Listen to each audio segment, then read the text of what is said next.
அஸ்ஸலாமு அலைக்கும். இன்றைக்கி நம்ம கோலா உருண்டை குழம்பு செய்ய போகிறோம். அதுக்கு ஃபஸ்ட்டு நம்ம புளிக்குழம்பு மாதிரியே ஃபஸ்ட்டு அதுக்கு வேண்டியதெல்லாம் நம்ம சேர்த்து கலக்கி வச்சுக்கிறோம். புளியில் தக்காளி, தேங்காய், புளி, மிளகாத்தூள், குழம்பு மிளகாத்தூள் போட்டு கரைச்சி இந்த மாதிரி தனியாக எடுத்து வச்சுக்கிறோம். ஃபஸ்ட்டு எடுத்து வச்சுட்டு அதுக்கு வேண்டிய பொருள் வெந்தயம் போட்டு வெந்தயத்தை நல்லா பொரிய விடுறோம்.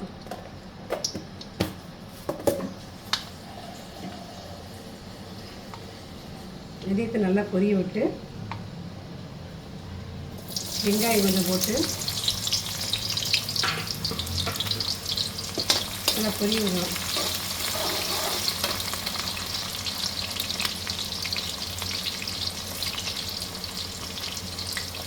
கருவேப்பிலை 3 இழுத்து நான் அதை போட்டு நல்லா வதங்கணும். இதில் கோலா உருண்டை குழம்புல கோலாவும் உருட்டி போடுவோம். கத்திரிக்காய், குட்டி கத்திரிக்காய் நம்ம இதில் சேர்த்தோம்னா, அதோடு சேர்த்து போட்டோம்னா ரொம்ப டேஸ்ட்டாக இருக்கும் இந்த குழம்புக்கு. இது நல்லா பொரிய விட்டு வதங்க விடுறோம்.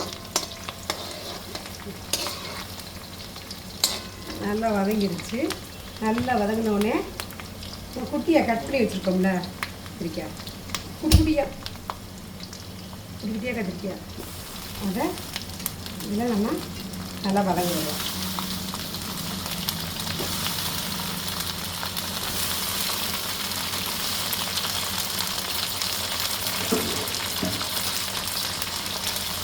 நல்லா வதங்கிடுவோம்.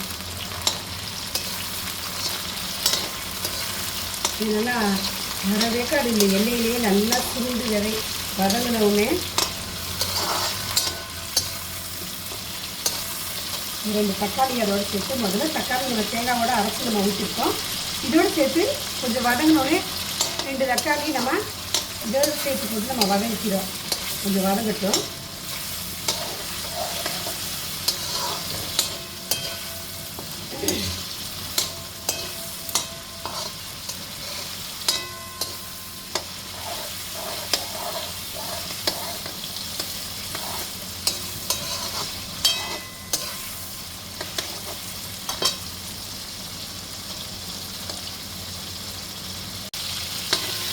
நல்லா கத்திரிக்காய் நல்லா வதங்கிடுச்சு. வதங்கினா 2 தக்காளி நம்ம நறுக்கி வச்சோம்னா அதுவும் இதோட சேர்க்கலாம்.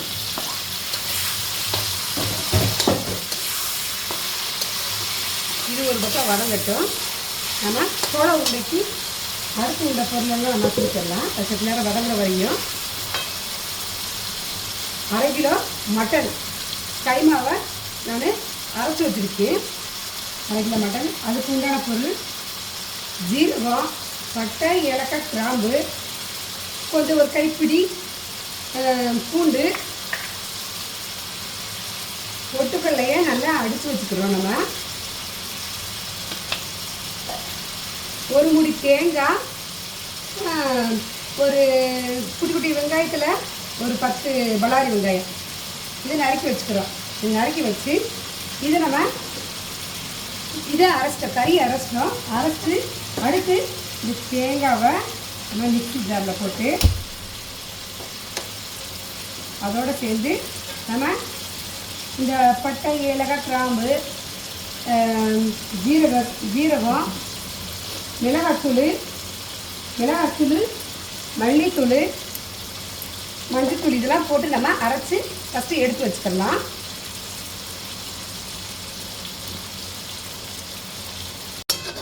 நல்லா கத்திரிக்காய் வதங்கிடுச்சு. வதங்கின உடனே கொஞ்சமாக குழம்பு தூள் மேற்கொண்டு அதில் கொஞ்சமாக போட்டு, ஏற்கனவே நம்ம புளி, தக்காளி, தேங்காய் இதெல்லாம் நம்ம அரைச்சி வச்சுருக்கோம். ஒன்றா போட்டு அதில் நம்ம இதையும் கலந்து கொஞ்சம் இது செஞ்சுட்டு அப்படியே நம்ம கரைச்சி வச்ச இதை நம்ம ஊற்றிடுறோம். ஊற்றி நல்லா இதை கொதிக்க விடுறோம். நம்ம லேசாக கழுவி நான் தண்ணியை கொஞ்சமாக ஊற்றிடுறோம். ஊற்றி இது ஒரு பக்கம் இது கொதிக்கட்டும். குழம்பு நல்லா கொதிச்சு வரட்டும்.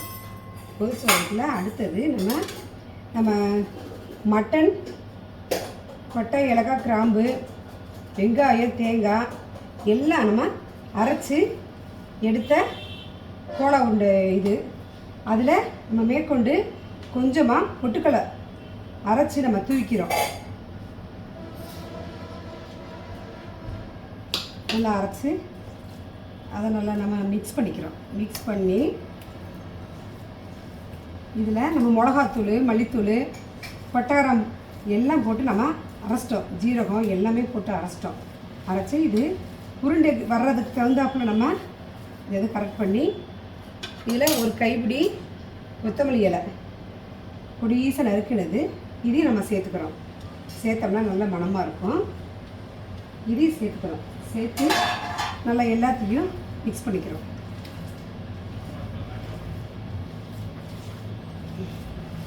இந்த உருண்டை பிடிக்கிற அளவுக்கு நல்லா நம்ம மிக்ஸ் பண்ணி நம்ம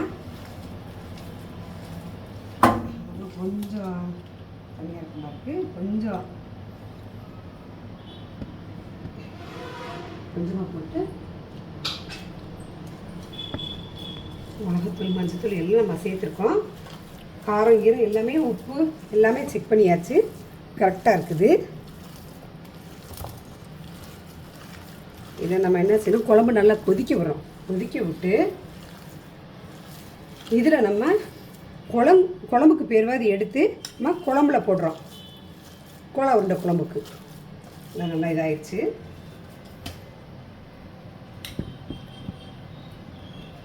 நம்ம எடுத்து வச்சிட்டோம்.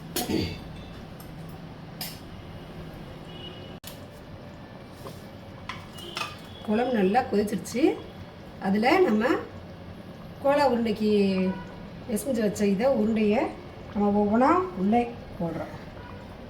அப்படியே உருட்டி உருட்டி நம்ம கத்திரிக்காயோடு சேர்த்து அதை சைடில் போட்டோம்னா நல்லாயிருக்கும்.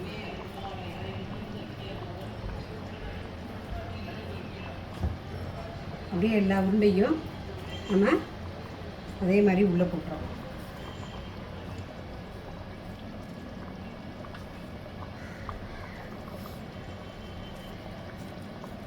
அது கொதிக்கட்டும். அது கொதிக்கிற நேரத்தில் சைடில் ஒரு பேனில் எண்ணெய் ஊற்றி நம்ம அந்த தட்டி வச்சுருந்த கோலா உருண்டை இதை நம்ம பொரிச்சு எடுத்துக்கலாம். ஒவ்வொன்றா தட்டி வச்சதை போடலாம்.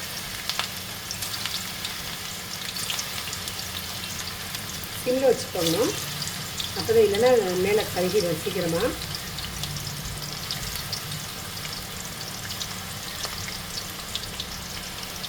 ஒவ்வொரு பேஜாக நம்ம போட்டு நம்ம எடுத்துக்கலாம்.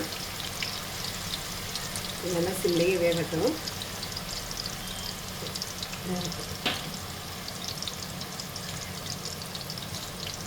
ஒரு சைடு நல்லா வெந்துருச்சு. இன்னொரு பக்கமாக நம்ம விரட்டி விட்டுக்கலாம். மெதுவாக தட்டி விட்டோம்னா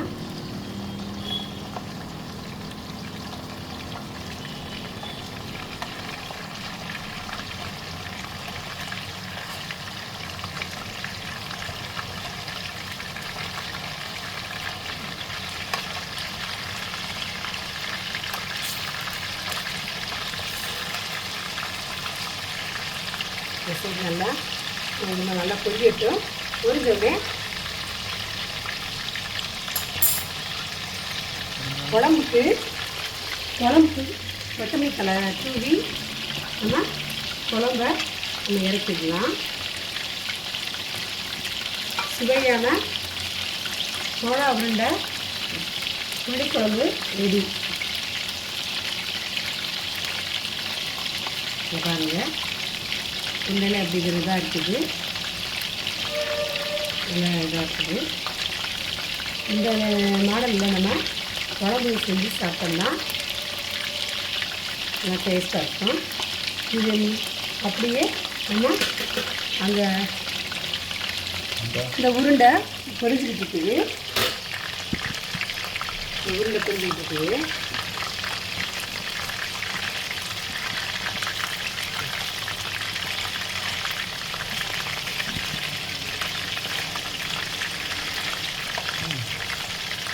நல்லா பொரிஞ்சோடனே நல்லா செவந்து வரணும்.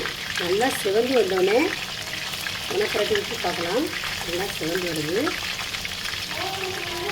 கொஞ்சம் சிவக்கட்டும். நல்லா பொரிஞ்சிருச்சு. நம்ம அதை எடுத்துடலாம். எடுத்துட்டு அடுத்த பேஜுக்கு அதையும் நம்ம கொடுக்கலாம்.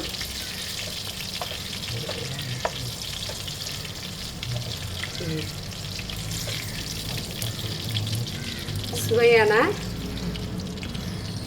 கோலா உருண்டை ரெடி.